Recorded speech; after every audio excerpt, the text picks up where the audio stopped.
আজকের আলোচনার কেন্দ্রে থাকছে চ্যাট জিপিটি মানে সিজিপিটি। এটা এমন একটা এআই যা আমাদের সাথে কথা বলতে পারে, তাই না? হ্যাঁ, ঠিক তাই। আমরা এর পেছনের প্রযুক্তি আর এর ক্ষমতাগুলো নিয়ে একটু বোঝার চেষ্টা করব। একটা পরিচিতিমূলক লেখার উপর ভিত্তি করে এগোব। টেক টার্গেট যেমন বলছে, এটা ওপেন এআইয়ের তৈরি একটা এআই চ্যাটবট। আমাদের লক্ষ্য হল এই প্রযুক্তিটা ঠিক কিভাবে কাজ করে সেটা সহজ করে বোঝা। একদম। এর সবচেয়ে ইন্টারেস্টিং দিকটা হলো এটা মানুষের লেখার ধরনের খুব কাছাকাছি টেক্সট তৈরি করতে পারে। মানে ব্যবহারকারী যখন কিছু জানতে চায় বা কোনো নির্দেশ দেয়, যাকে আমরা প্রম্পট বলি, প্রম্পট, হ্যাঁ। ঠিক সেই প্রম্পটের ওপর ভিত্তি করেই ও উত্তর বা রেসপন্স তৈরি করে। আর এর মূলে আছে একটা বিশাল যাকে বলে লার্জ ল্যাঙ্গুয়েজ মডেল বা এলএলএম, বিশেষ করে জিপিটি আর্কিটেকচার। এই আলোচনাতে তাহলে কয়েকটা জরুরি জিনিস আসছে, তাই না? যেমন আপনি বললেন জেনারেটিভ এআই। এই জেনারেটিভ এআই জিনিসটা ঠিক কি? এটা কি শুধু তথ্য খুঁজে বের করে নাকি আরও কিছু? এটা একটা খুব ভালো প্রশ্ন।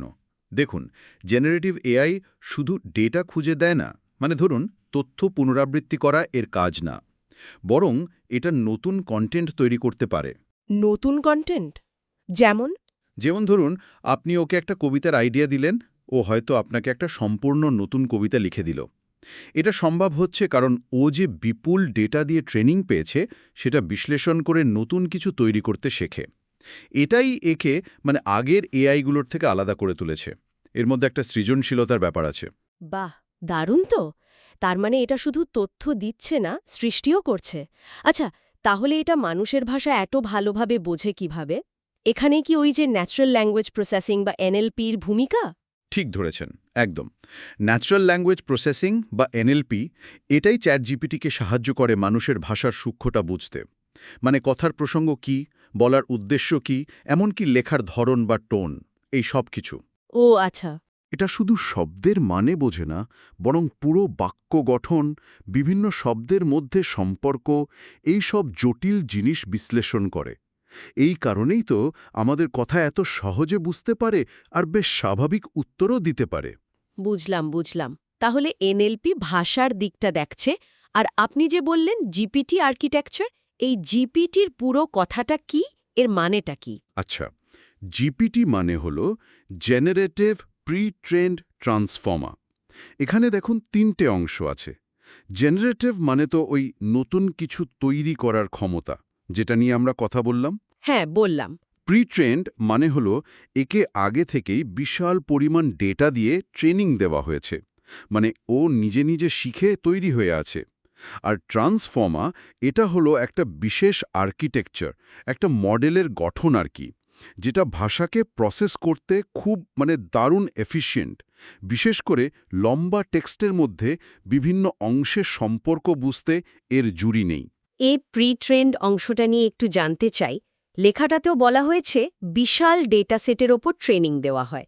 মানে ঠিক কতটা বিশাল বা কী ধরনের ডেটা থাকে এতে? হ্যাঁ, এই ট্রেনিং ডেটাসেট আসলেই বিশাল। ভাবুন একবার, ইন্টারনেট থেকে নেওয়া কোটি কোটি ওয়েবসাইট, অসংখ্য বই, আর্টিকেল, নানা ধরনের লেখা, কোড, এই সব কিছু ব্যবহার করে ওটা ট্রেন করা হয়েছে। বাপরে!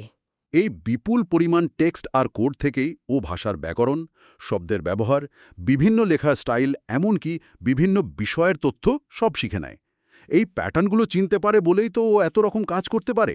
তাহলে এই প্রযুক্তি দিয়ে আসলে কি করা সম্ভব? এর ব্যবহারের ক্ষেত্রগুলো কতটা ছড়ানো? এর ব্যবহার সত্যি বলতে অনেক বিস্তৃত। কয়েকটা উদাহরণ দিই, তাহলে হয়তো বুঝতে সুবিধা হবে। হ্যাঁ, বলুন। যেমন ধরুন, যে কোনো বিষয়ে প্রশ্ন করলে উত্তর দিতে পারে, প্রায় একটা চলন্ত এনসাইক্লোপিডিয়ার মতো। হুম। বিভিন্ন ধরনের লেখা তৈরি করতে পারে, ইমেল লেখা, রিপোর্ট তৈরি করা, গল্প, কবিতা, এমনকি কম্পিউটার প্রোগ্রাম লেখার কোড পর্যন্ত। কোডও? বাহ! হ্যাঁ, তারপর ধরুন ভাষা অনুবাদ করতে পারে, একটা বড় লেখাকে ছোট করে তার সারসংক্ষেপ বা সামারি তৈরি করে দিতে পারে। এটা তো খুব কাজের। খুবই। আবার ধরুন, কোডিংয়ের ক্ষেত্রে ভুল খুঁজে বের করতে সাহায্য করে, ডিবাগিং। ডেভেলপাররা বলছেন এটা অনেক সময় এমন সব সূক্ষ্ম ভুলও ধরে ফেলে যা হয়তো মানুষের চোখে পড়ত না। আচ্ছা। আর নতুন আইডিয়া নিয়ে চিন্তাভাবনা বা ব্রেইনস্টর্মিংয়ের সময়ও এটা বেশ ভালো সঙ্গী হতে পারে। আইডিয়া জেনারেট করতে সাহায্য করে। তার মানে এটা শুধু একটা প্রশ্নোত্তর দেওয়ার যন্ত্র নয়, বরং লেখালেখি থেকে শুরু করে কোডিং বা নতুন আইডিয়া তৈরিতেও একরকম সহযোগী হয়ে উঠতে পারে। তাহলে এর ক্ষমতার মূলে দাঁড়াচ্ছে ওই জেনারেটিভ ক্ষমতা, ভাষা বোঝার জন্য এনএলপি আর বিশাল ডেটা থেকে শেখা জ্ঞান। এই তো। একদম ঠিক এই সব কিছুর মিশ্রণেই চ্যাটজিপিটি এত ভার্সেটাইল, এত বহুমুখী কাজ করতে সক্ষম।